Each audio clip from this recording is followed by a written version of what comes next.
And as we continue, we're going to go to News 13, Scott McDonald, because he's live with Ryan Williams, who was in the race for state attorney and now is supporting Jeff Ashton.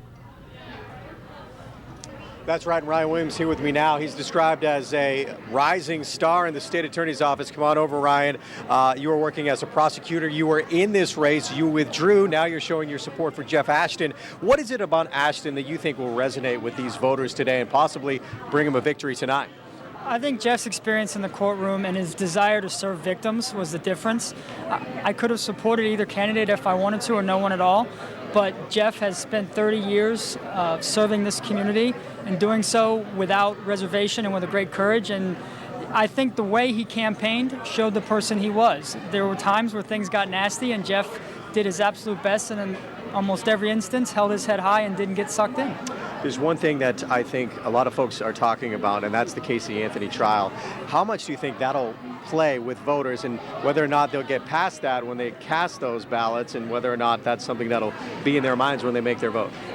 My experience is that people, they may tangentially or think about the case, but they know Jeff as a prosecutor who stood up for a little girl, and they may recognize his name and they'll remember it from that case, but as Jeff says often, it's one case in 30 years. I think voters are interesting because they have limited information, and one of Jeff's big advantages was that people knew his name. He was recognized for a very long time, and it's only fair because when you spend 30 years serving the community, that kind of thing tends to come around. It's nice when it happens.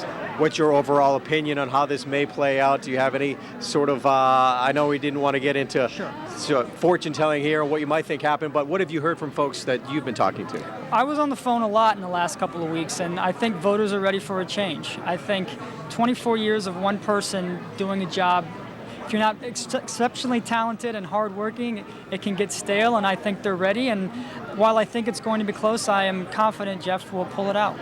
Ryan Williams, called a shining star in the state attorney's office, now on his own. Thank you so much for joining us, Ryan. We're here at Friendly Confines, and we expect Jeff Ashton to be here within the hour. Of course, we'll continue to update you throughout the night, but for now, we'll send it back to the studio.